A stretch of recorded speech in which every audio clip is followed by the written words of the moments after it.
से hi guys, welcome back to my YouTube channel K drama world. So guys, आज मैं rooftop Prince का 9 episode explain करूंगी। अगर आपने पुराने एपिसोड नहीं देखे हैं तो लिंक डिस्क्रिप्शन में है।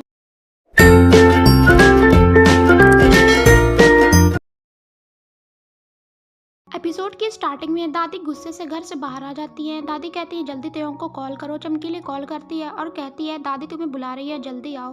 फिर नेक्स्ट सीन में पारखा उदास बैठी होती है। तभी चमकीली आती है और कहती है दादी ने तुम्हें घर बुलाया है। पारखा कहती है किस लिए? चमकीली कहती है कुछ सवालात पूछने हैं। चमकीली कहती है अब आएगा मजा। नेक्स्ट सीन में घर में क्राउन प्रिंस दादी के सामने बैठा होता है। तभी क्राउन प्रिंस कहता है दादी आप गलत समझ रही है कि पारखा मुझे अमेरिका से जानती है। दादी कहती है तुमने तो कहा था, मुझे ज्यादा कुछ याद नहीं है। दादी उसे स्केच दिखाती है और कहती है क्या तुम इसे जानते हो? क्राउन प्रिंस कहता है नहीं।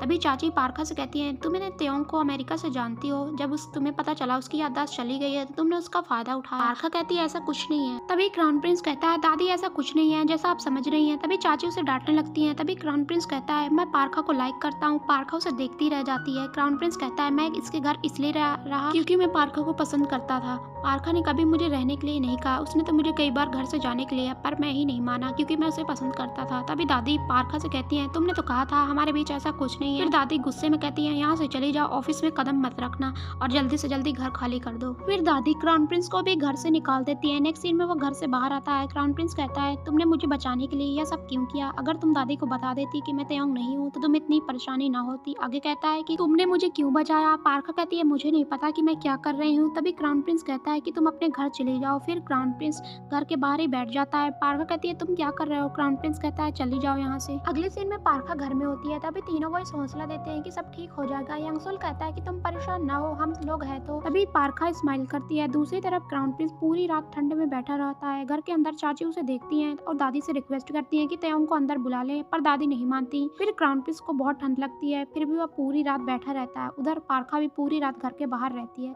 तभी मॉर्निंग हो जाती है। क्राउन प्रिंस अभी भी बैठा होता है ठंड में। तभी दादी सर्वेंट से कहती है कि जाओ तेयोंग को बुला लाओ। फिर नेक्स्ट सीन में क्राउन प्रिंस अंदर आता है। तभी वो सॉरी बोलता है दादी से। दादी पूछती है कि पारखा के साथ तुम्हारा क्या रिलेशन है, क्या तुम पारखा से शादी करोगे? क्राउन प्रिंस कहता है नहीं नहीं, मैं उससे शादी नहीं करूंगा, शादी तो मैं किसी और से करूंगा। दादी कहती है क्या मतलब? दादी कहती है कि तुम किसी और को भी पसंद करते हो। क्राउन प्रिंस कहता है ऐसा कुछ नहीं है। क्राउन प्रिंस कहता है मैं शादी किसी और से करूंगा, किससे करूंगा ये बाद में बताऊंगा। दादी शौक होकर कहती है क्या तुम अपने दादा जैसे बनोगे? क्राउन प्रिंस कहता है दादी। दादी कहती है ओके मैं समझ गई। तभी मैं भी चाहती हूँ कि तुम पारखा से शादी ना करो। नेक्स्ट सीन में वो अजीब और थके हालत में घर से बाहर आता है। तभी उसे पारखा मिलती है घर के बाहर। क्राउन प्रिंस पूछता है कि तुम इतने सुबह क्या कर रही हो यहाँ पर? पारखा कहती है क्या तुम सारी रात बाहर बैठे रहे? फिर पारखा क्राउन प्रिंस का हाथ पकड़कर अपने साथ ले जाती है। क्राउन प्रिंस नेक्स्ट सीन में वह क्राउन प्रिंस के पैर में मेडिसिन लगाती है। तभी क्राउन प्रिंस कहता है इसकी स्मेल बहुत अजीब है। पारखा कहती है ये दवाई है, ये तुम्हारा जवाना नहीं, यहाँ की दवाई बहुत जल्दी इफेक्ट करती है। फिर क्राउन प्रिंस दादी की तरफ से माफी मांगता है और उसे तेयोंग का ड्रामा करना बहुत भारी पड़ रहा है। आगे कहता है कि मेरी वजह से तुम्हें बहुत परेशानी हुई। क्राउन प्रिंस पारखा का हाथ पकड़ के कहता है आई एम सॉरी। यार ये दोनों कितने क्यूट लगते हैं। तभी गलती से वो दवाई वाले हाथ को अपने आंखों में लगा लेती है, जिसकी वजह से उसकी आंखों में दर्द होने लगता है। पारखा चिल्लाने लगती है कि मेरे आंखों में जलन हो रही है। अगले सीन में चमकीली एंड टाइमू ऑफिस आते हैं। चमकीली क्राउन प्रिंस एंड पारखा को एक साथ देखकर शॉक हो जाती है। अगले सीन में चमकीली एंड चाची को दिखाते हैं। चाची उसे सब कुछ बता देती है कि कैसे तेयोंग ने सारी रात पारखा को बचाने के लिए ठंड में सारी रात बैठा रहा। चमकीली को यकीन नहीं होता। फिर चाची चमकीली को निकरस करती है कि तुम तेयोंग को पसंद करो। नेक्स्ट सीन में तीनों बॉयज ऑफिस आते हैं। तभी मैम्बो उसी रिश्ते वाले लड़कों को पहचान जाता है। यार ये लड़का फिर से मुंह उठा के आ गया। ये लड़का अपने साथ केक लाया होता है। रिसेप्शन में कहता है मैं पारखा से मिलने आया हूँ। तभी मैम्बो दोनों बॉयज को बता देता है ये तो वही लड़का है जो रिश्ते के लिए पारखा से मिलने आया था। तीनों बॉयज उस लड़के को देखकर गुस्सा आ जाता है। तभी वो लड़का पीछे मुड़ता है। तीनों बॉयज को अपने सामने देखकर डर जाता है। चीसन कहता है पारखा को तुमने कोई खास इंटरेस्ट नहीं है। यंगसोल उससे क्लोज हो जाता है जिससे वो डर जाता है। वो लड़का कहता है कि मैं तो यहाँ पर गिफ्ट देने आया। यंगसोल कहता है वापस घर चले जाओ। फिर मैम्बो पूछता है गिफ्ट देने की कोई खास वजह है? वो कहता है कल पारखा का बर्थडे। तभी तीनों बॉयज को पता चल जाता है बर्थडे के बारे में। वो कहता है हमें पता है। तभी लड़का कहता है कि मैं शहर से बाहर जा रहा हूँ, इसलिए एडवांस में उसके लिए बर्थडे केक लाया हूँ। यह केक मैंने अपने हाथों से बनाया है। चीसन कहता है ये बॉक्स हमें दे दो, हम उसे दे देंगे। चीसन उस बॉक्स को छीनने लगता है। तभी वो नहीं देता और कहता है कि मैं इसे खुद दूंगा। वो जबरदस्ती करने लगता है। तीनों बॉयज उस लड़के को बहुत डरा देते हैं और बॉक्स भी छीन लेते हैं। अगले सीन में चमकीली टाइमू के डैड के पास आती है। डैड कहते हैं कि तुम अपना काम खत्म करके जल्दी से इस कंपनी से रिजाइन कर दो, मैं तुम्हारे लिए दूसरी कंपनी में जॉब ढूंढ दूंगा, मेरे बेटे से दूर रहो। डैड कहते हैं कि मुझे पता है तुम अच्छी लड़की हो, पर अब तुम मेरे बेटे के साथ नहीं रह सकती। फिर चमकीली अपना असली फेस दिखा देती है।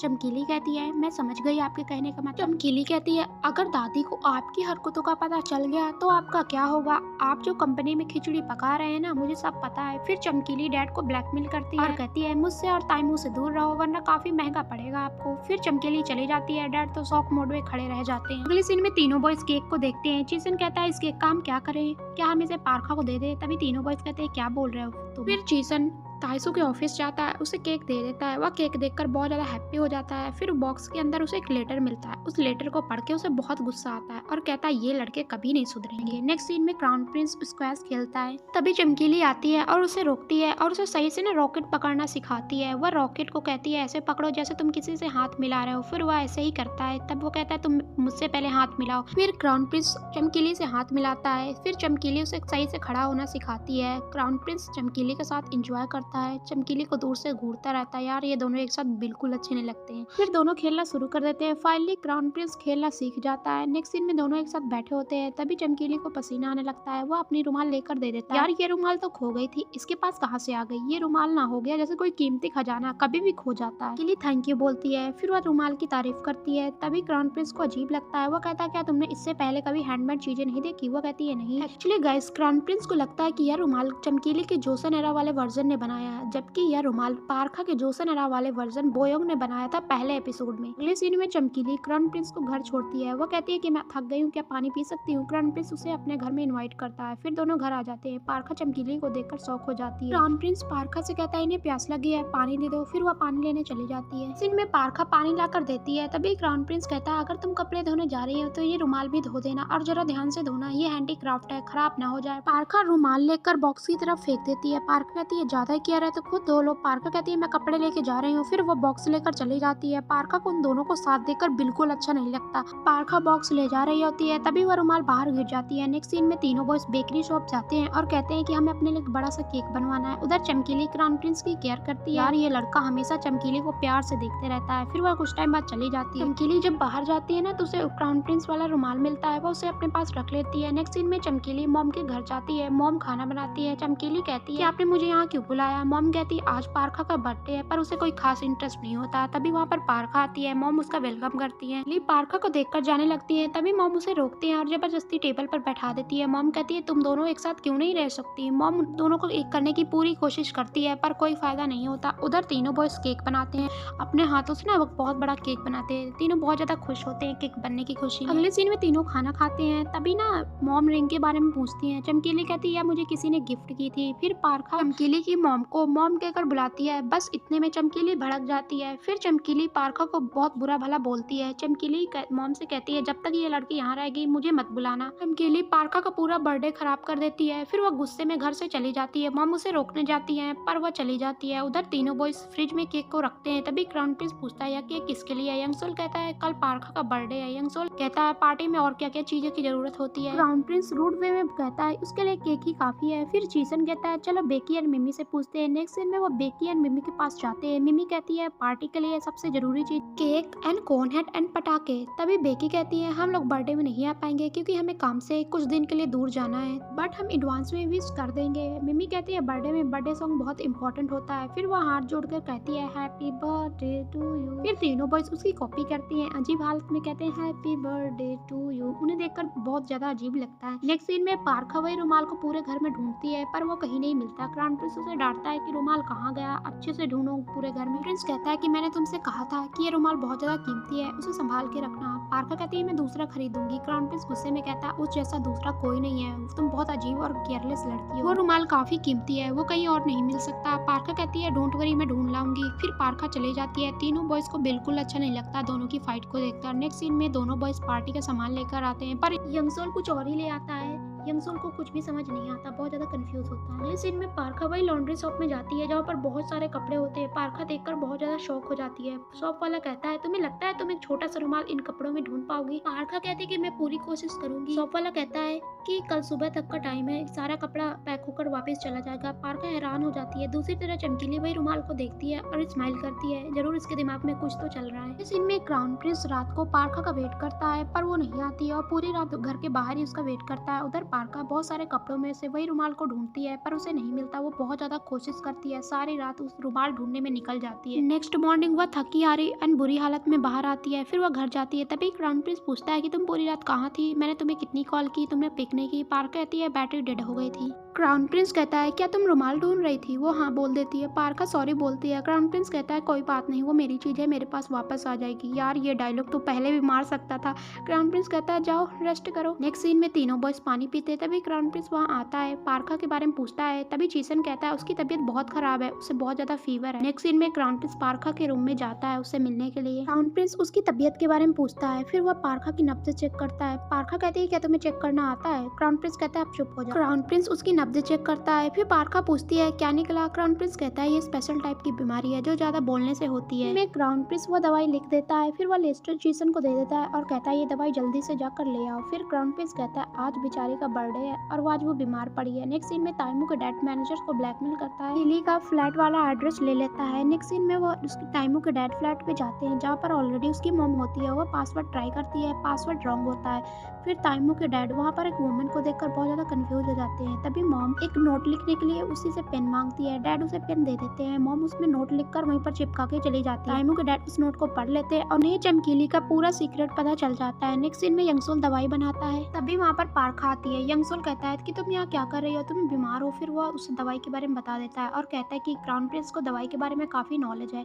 तभी वहाँ पर क्राउन प्रिंस आता है और कहता है कि दवाई पर यकीन रखो वरना यह फायदा नहीं करेगा। क्राउन प्रिंस उसे अपने साथ ले जाता है। नेक्स्ट सीन में क्राउन प्रिंस उसे दवाई देता है। पारखा पी लेती है। क्राउन प्रिंस कहता है इस दवा के पीने के बाद तुम्हें नींद आएगी, जब तुम उठोगी you feel good. Crown prince पारखा की स्केच को देखता है और कहता है कि मुझे कुछ समझ नहीं आ रहा कि स्केच वाला क्या सीन है, मैटर है। तभी पारखा सो जाती है। क्राउन प्रिंस उसकी अच्छे से केयर करता है। नेक्स्ट सीन में चमकीली ताइमू के डैड के पास जाती है। डैड स्माइल के साथ उसका वेलकम करते हैं। डैड कहते हैं कि तुम दादी को सब कुछ बता दो कि मैं और ताइमू इस कंपनी को हड़पना चाहते हैं। मैं तुम्हारी बातें सुनकर काफी परेशान था। कहते हैं अब तुम सब कुछ बता सकती हो। फिर दोनों असली मुद्दे पे आ जाते हैं। डैड कहते हैं तुम्हारी मॉम तो इंग्लैंड में प्रोफेसर हैं। चमकीली घबरा जाती है। फिर डैड हंसते हुए कहते हैं तुम्हारा खानदान तो काफी अमीर एंड एडुकेटेड है, तो वो औरत जो मार्केट में फिश बेचती है वो कौन है? फिर ताइमू के डैड चमकीली को ब्लैकमेल करते हैं कि चुपचाप जॉब छोड़कर यहाँ से चली जाओ, ताइमू से दूर हो जाओ, फिर तभी मैं अपना मुंह बंद रखूंगा। फिर चमकीली गुस्से में वहां से चली जाती है। फिर बाहर उसे लगता है कि यह काम पारखा का है, उसने मॉम के बारे में सब कुछ बताया है। फिर नेक्स्ट सीन में वो उसके घर जाती है, उसके रूम में जाती है यहाँ पारखा सो रही होती है। फिर उसकी रूम में जाके ना उसकी नजर क्राउन प्रिंस के नोट पर जाती है। नेक्स्ट सीन में क्राउन प्रिंस पारखा के लिए गिफ्ट खरीदने जाता है जहाँ पर उसे एक प्यारी सी क्लिप पसंद आती है, वह उसे खरीद लेता है। नेक्स्ट सीन में पारखा उस नोट को मिरर में चिपका देती है जिसमें लिखा होता है जब तुम जागना इस नदी के किनारे मुझसे मिलने आना। फिर पारखा कई सारी ड्रेस ट्राई करती है और बहुत सारा मेकअप वेकअप करके ना रेडी हो जाती है। उधर क्राउन प्रिंस उसी नदी किनारे में उसका वेट करता है। तभी वहाँ पर चमकीली आती है। चमकीली कहती है कि पारखा की तबीयत खराब है इसलिए वो नहीं आएगी। फिर चमकीली इनडायरेक्टली क्राउन प्रिंस का प्रपोजल एक्सेप्ट कर लेती है इज़हार मोहब्बत का। फिर वह उसके वही रुमाल देती है जिसे देखकर क्राउन प्रिंस हैप्पी हो जाता है। क्राउन प्रिंस रुमाल के लिए थैंक यू बोलता है। पारखा को आते हुए देखकर क्राउन प्रिंस को जल्दी से हक कर लेती है जिससे ना क्राउन प्रिंस को अनकंफर्टेबल फील होता है। पारखा उन दोनों को हक करता देखकर उसका दिल टूट जाता है। बेचारी की आंखों में आंसू आ जाते हैं। मुझे लगता है आजकल इसका टाइम ठीक नहीं चल रहा है। बस यहीं पर एपिसोड खत्म हो जाता है। इस अगर आपको मेरी वीडियो अच्छी लगे तो लाइक करके कमेंट में ज़रूर बताना और हाँ सब्सक्राइब जरूर करना। Thank you so much love and support के लिए। Thank you.